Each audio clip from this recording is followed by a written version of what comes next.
and the front right quarter panel. Listen to the RPMs.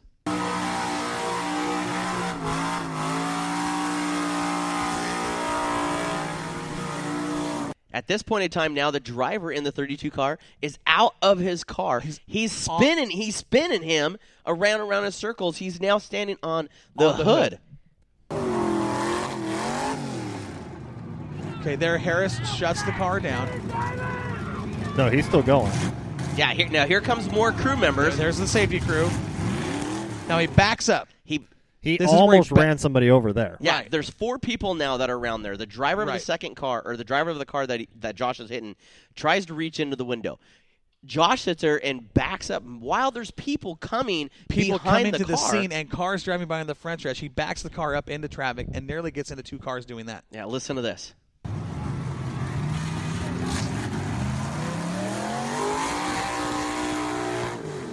Now, that went from the middle of the front stretch, okay? Decides to put it back into gear. Everybody scatters. Everybody's still around the 32 car. Everybody scatters. He's playing demolition derby now with this car and just tags it on the driver's side. And it's still not done. Still not done. So now he's coming back up. Everybody's running back to the other car. He goes up out of turn number 4.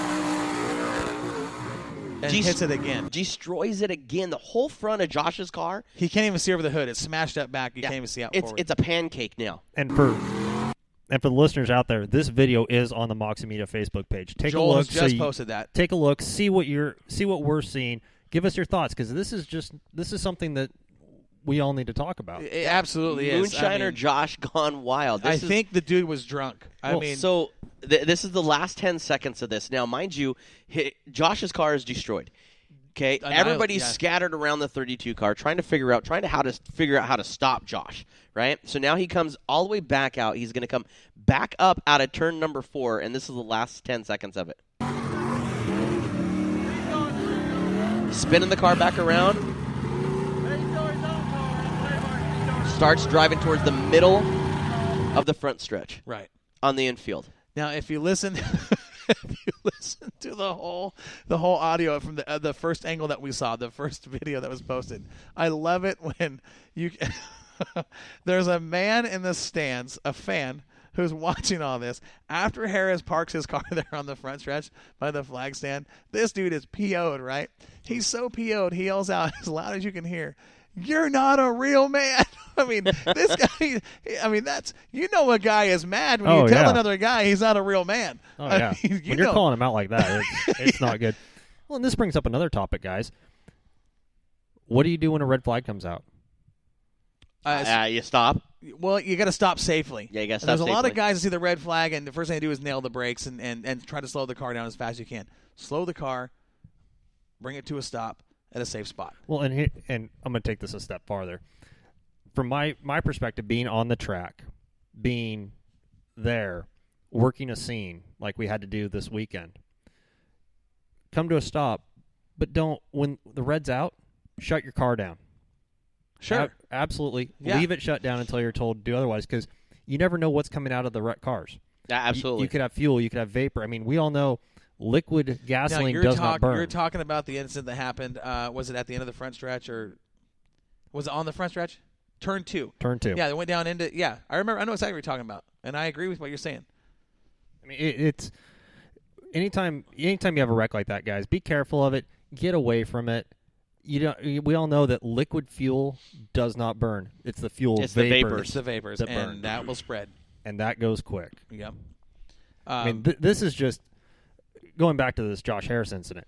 This is just ridiculous. Every time I watch that, I'm still in shock. Like, I can't believe what I'm seeing. Here's a dude that literally, I mean, if he would have killed the guy, and it looks like he's trying to. I mean, the guy is standing on the hood of his race car, and he's ramming it and spinning it. Yeah, in a circle. Yeah, like a pinwheel. I mean, how do you deal with that?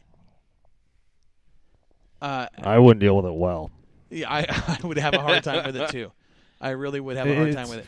Every time I watch this video, I get worked up. I mean, and Josh and Corey can attest right now. I'm standing around pacing. He actually in the studio. He's actually pacing in the studio. This is just I mean, yeah. I mean, I get fired up talking about stuff like this and watching videos like that. The first time I watched it, I was just like, you're like everybody else, in complete shock. What is this dude doing? Are you kidding me? Let's put it out. Let's put it out to the fans and stuff. You know, Well, race we've already fans. got one person that's already called that sent a message here on the Swears chat line. Is Anthony Bentley? He says this should not happen anywhere you race. He says no one should ever do this, and he's right. I mean, Bentley's been around the game for 45 years. He's seen some things that would be a testament to the word stupid, but. So yeah, I mean, let's put it out to. I want to hear everybody to the race fans stuff. Let's get the our feedback. fans, yeah. Let's talk about this. I mean, again, this is your guys' time to sit there and let's talk about this. If this happened at Willamette Speedway, what would Chris Knopfsanger do? You'd have a hard time with Chris. Chris is going to grab you by the throat. Okay, Chris isn't going to grab you by the throat. He's going to go in your car. Well, he'll how- drag you're you gonna out. okay, but this drag you out. is the deal now. Okay, Willamette Speedway is about the same size as this track here in North Right, it's Carolina. a fast track. Okay, so with this incident, you already saw 5-6 people trying to get at Josh to have him stop. What would? How could you? First how of could all, you stop first of all, that whole deal right there would immediately earn you a lifetime ban from Willamette Speedway. Oh, yeah, of course. Not just Willamette Speedway. You'd be anywhere. banned from every track in Right, Oregon. and right anywhere in the country. I mean, I think all race promoters are going to watch that. All track owners are going to say, you know what, that guy is not coming to my track. He will not race here, and you can't disagree with that. There's no disagreement to that. I mean, if I knew, I don't care if he towed all the way from North Carolina to come run the Iron Giant at Willamette Speedway, and he towed clear across the country, and he is a semi-celebrity from the. I don't care. Pack your stuff, turn around. You're not racing here, pal. If it's my track, you know what I'm saying? Right. If I'm the promoter or a manager, whatever. And you know, Absolutely not. knowing the guys at Willamette, racing there for the last 4 years, getting to know everyone, the whole racing community at Willamette, I'd be willing to put about $1,000 on the line, saying that if this happened at Willamette Speedway, you'd see other racers with their cars and pinning this guy up against the wall You'd and see stopping yeah, it. You'd see some action. It would turn into demolition derby. They wouldn't care if championships are on the line. They're going to pin that car up against the wall and wait for the cops to show up because they don't put up with this. Right. The racing family at Willamette Speedway is so tight knit. The racers themselves would not stand for this. Right. I want to see him do something like that to someone like in that 99 Street stock or the 80. Let him do something like that to Justin Evans or Kevin Roberts. Let's see him do something like. You're not gonna. You're not. No. Game over, but They're going to get out of their car and the guy's going to fill his drawers and run for. yeah. He's going to run back to North Carolina. He wouldn't get a chance. And that's the thing too. I mean, you think about it. You go to the bigger tracks and you go to a smaller track like Sunset Speedway. I know. Yeah, let him do something like that at Sunset with Arnie Case. He Did you see it? Shut him up. No. I mean, no. Arnie was. There would be. No. The biggest thing is that I mean something like that, and if you couldn't stop it, I know for a fact. I know this for a fact. Jeremy Sinet, Chip, all these guys or whatever, they would sit there and they'd take their fire. They would destroy their stuff to stop this guy, and all hell would break loose. Yeah. I mean, the racing family and stuff is so tight knit. Both these tracks. You just don't do something like that. I mean, something had to literally be wrong. Either he drank before he got in the car. I mean, I would love to sit there and find out what his toxicology, was about. That's the biggest thing. Is I want to. I kind of want to know. Yeah, there was something there. Somewhere along the line, something happened that either switched because there's. Yeah, he's a complete idiot. I mean, there's definitely something going on there that's a long ways from normal, but. And it's just a real unfortunate accident. I mean, not accident, but incident. You hate to see stuff like that. I'm trying to find another video and stuff of this wreck. But, like Anthony, here. Yeah, and he's right. He says you need to keep your temper in check. He should be, and he was arrested, Anthony. Yeah, he was. He was arrested on the front stretch. He was arrested on the sheriff. Actually, when he climbed out of the car, there was a sheriff standing right there. Hooked him and booked him, and they hooked him up and then took him away in a squad cruiser. Cool. I mean, absolutely. It's a way. I mean, it's a way it should have been. I mean, he's there. Yeah. I mean, to sit there and. I mean, I don't even. The realistic part about it is I don't even have any emotions on trying to figure out even why he did that. I mean, what he did was asinine, for one. Okay. Let me stop you right there, because you've spent some time at Sunset. You've got a lot of years there, right? Oh, yeah. Okay. Freya Batalja Smith Okay. just came in on the Swears Trucking chat line. She says there has been a couple of issues over the years at Sunset where drivers have rammed other drivers, or at least attempted to. Okay. Do you remember any of those? Were you there? I remember a couple of them. Okay, I'm sure that I'm not exactly sure what incident she's talking about. That happens. I mean, if Yeah, okay, so but it doesn't happen like that. yeah, From what we're that's- talking about to compare to this now, and I understand, where Freya is coming about. There's been some temper tantrums.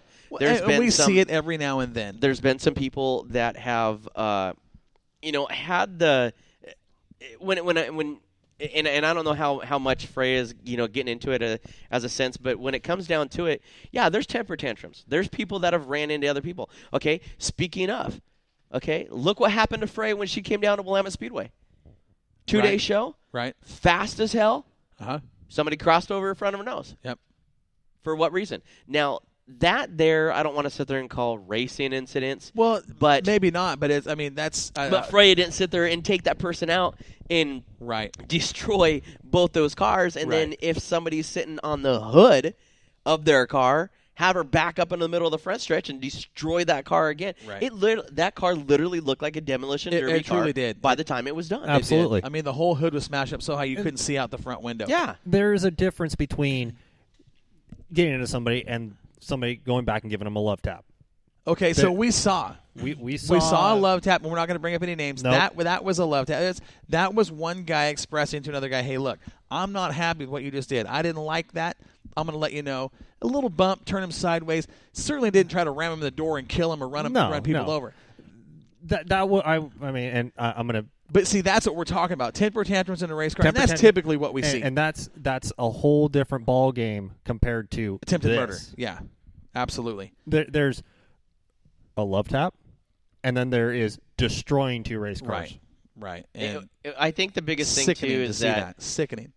I think it would have been a whole different deal being looked at if the driver of the second car in the 32 car wasn't still in his car and wasn't standing on the hood of his car to try to figure out, hey, where do I go? Uh-huh. I mean, he's aiming at my driver's door. I mean, mind you, he should have never got out of his car. Absolutely I don't not. think there's a difference here. I don't care if there's a driver in the car. I don't care if there's No, a driver out of the car. I don't care if the car's by itself anywhere else. I agree with you. That is idiotic, and that is stupid. We also saw the other video and stuff that happened this year and I mean, this has been a couple of years ago when this incident happened or whatever, is he had a little bump tap coming out of turn 4. One guy drove into the pits. The other Flipped guy, the other guy. Yeah, followed after him. Again. And, I mean, literally next to people, Right. hit him so hard it flipped him. in the pits. In the pits. Yes. It's just like, I mean, you And guys have to understand, immediate man. lifetime ban. Pack Yeah. your stuff. In fact, you can leave the track. Your crew can pack the stuff. Get out of here. Yeah, I mean, you can leave with an escort Right. and bracelets on. Absolutely. That's Yeah, stupid. I agree with you.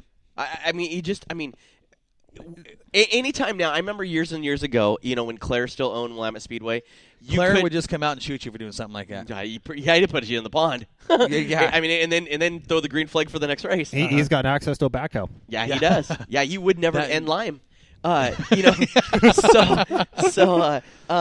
The thing is like, okay, years ago at Willamette Speedway, you had to be a certain age to get in the pits. Yep. And in that point in time, you had to wear white pants. White pants. Okay. Nowadays, you can be at any age. 99% of the tracks, you can be at any age to get in the pits. With parental consent. With parental consent. You don't have to wear white pants no more. You don't have to sit there and, I mean, how many times have we been to the tracks and you see kids run around?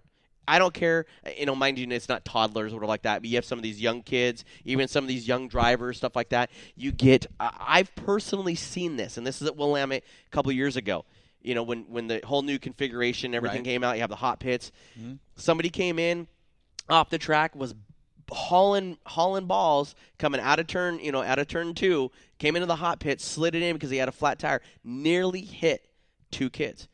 Why? Is because they were trying to cross where the hot pits and stuff were to go to the concession. It's dark out. There Right. wasn't enough light, Uh-huh. and nearly got tagged. Well, that should be But a zone where it's the driver and stuff that is so focused, and I think that's where that tunnel vision gets into